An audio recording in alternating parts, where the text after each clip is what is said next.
آپ نے محسوس کیا ہوگا کہ آپ کے ارد گرد سب کچھ ویسا ہی ہے، وہی لوگ ہیں، وہی رشتے اور وہی روزمرہ کی باتیں، لیکن دل کے اندر ایک عجیب سا بوجھ رہتا ہے۔ نہ آپ کسی سے لڑنا چاہتی ہیں اور نہ کسی کو کھونا چاہتی ہیں۔ آپ مسکراتی بھی ہیں، باتیں بھی کرتی ہیں، سب کچھ بظاہر ٹھیک لگتا ہے، مگر اندر کہیں سکون جیسے آپ سے روٹھا ہوا ہے۔ ایک خاموش سی تھکن ہے جو جسم سے زیادہ دل پر محسوس ہو رہی ہے۔ ایک بے چینی ہے جس کی کوئی واضح وجہ بھی نہیں ہوتی، مگر وہ ہر وقت ساتھ رہتی ہے۔ کبھی کبھی ایسا لگتا ہے جیسے دل بھرا ہوا ہے مگر آنسو بھی نہیں آتے، اور کبھی کبھی یوں محسوس ہوتا ہے جیسے سب کچھ ہوتے ہوئے بھی کچھ کمی سی ہے، ایک خلا سا ہے جو سمجھ نہیں آتا۔ السلام علیکم، this is Aqsa, hopefully you all are doing great by the grace of Allah. الحمدللہ میں بالکل ٹھیک ٹھاک ہوں اور اللہ کے فضل و کرم سے خیریت سے ہوں۔ دیکھیں، سکون حاصل کرنے کے لیے کتابیں اکثر یہ مشورہ دیتی ہیں کہ اگر آپ سکون چاہتی ہیں تو خود کو الگ کر لیں، تنہائی اختیار کر لیں، لوگوں سے دور ہو جائیں۔ بظاہر تو یہ بات درست بھی لگتی ہے کیونکہ شور سے دوری وقتی سکون دے سکتی ہے، لیکن اصل سوال یہ ہے کہ کیا واقعی سکون صرف تنہائی میں ہے؟ کیا دل کے سکون کے لیے لوگوں کو چھوڑ دینا ضروری ہے؟ حقیقت یہ ہے کہ سکون کا تعلق جگہ یا لوگوں سے نہیں بلکہ ہمارے اندر کی کیفیت سے ہوتا ہے۔ اگر دل کے اندر بے چینی ہو تو آپ بھیڑ میں ہو یا تنہائی میں،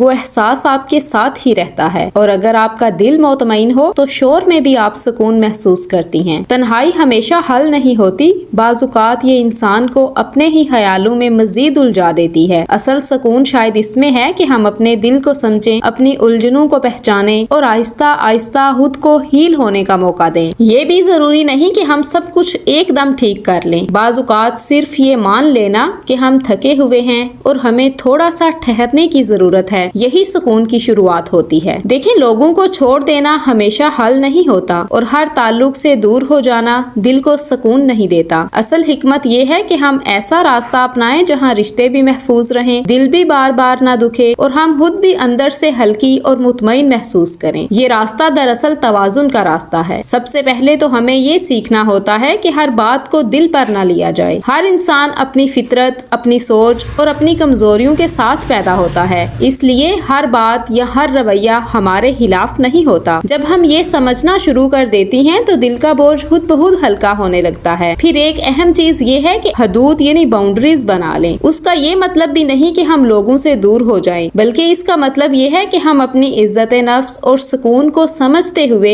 یہ طے کریں کہ کون سی بات ہمیں قبول ہے اور کون سی نہیں۔ نرم انداز میں بغیر لڑائی کے اپنی حد بتا دینا یہ بھی ایک فن ہے، اور یہی فن رشتوں کو بھی بچاتا ہے اور دل کو بھی محفوظ رکھتا ہے۔ اور اس کے ساتھ ساتھ ہمیں یہ بھی سیکھنا ہوتا ہے کہ ہر بات پر رد عمل دینا ضروری نہیں ہوتا۔ بعض اوقات خاموشی، نظر انداز کر دینا یا بات کو وہیں چھوڑ دینا سب سے بڑا سکون بن جاتا ہے۔ ہر جنگ جیتنا ضروری نہیں ہوتی، کچھ باتوں کو چھوڑ دینا ہی اصل جیت ہوتی ہے۔ اپنے دل کی دیکھ بھال اتنی ہی ضروری ہے جتنی رشتوں کی، اس لیے اپنے لیے وقت نکالیں، تھوڑا وقت اپنے رب کے لیے نکالیں، اللہ سے باتیں کریں، دل کی بات دعا میں کہنا شروع کر دیں۔ یہ وہ چیزیں ہیں جو اندر کی بے چینی کو آہستہ آہستہ سکون میں بدل دیتی ہیں۔ جب انسان کا تعلق اپنے رب سے مضبوط ہو جاتا ہے نا، تو دنیا کے بہت سے بوجھ خود ہی ہلکے ہو جاتے ہیں۔ اور سب سے اہم بات، خود کو نظر انداز نہ کریں۔ ہم اکثر دوسروں کو خوش رکھنے میں خود کو تھکا دیتی ہیں، لیکن یاد رکھیں، جب آپ خود اندر سے مطمئن ہوں گی تب ہی آپ رشتوں کو خوبصورتی سے نبھا سکیں گی۔ اس لیے اصل راستہ یہ نہیں کہ ہم لوگوں کو چھوڑ دیں، بلکہ یہ ہے کہ ہم اپنے اندر ایسی سمجھ، ایسی برداشت اور ایسا توازن پیدا کر لیں کہ نہ رشتے ٹوٹیں، نہ بار بار کسی کا دل زخمی ہو، اور ہم خود بھی سکون کے ساتھ زندگی گزار سکیں۔ If you like this video, please subscribe to my channel and share it with your friends and family members. Maybe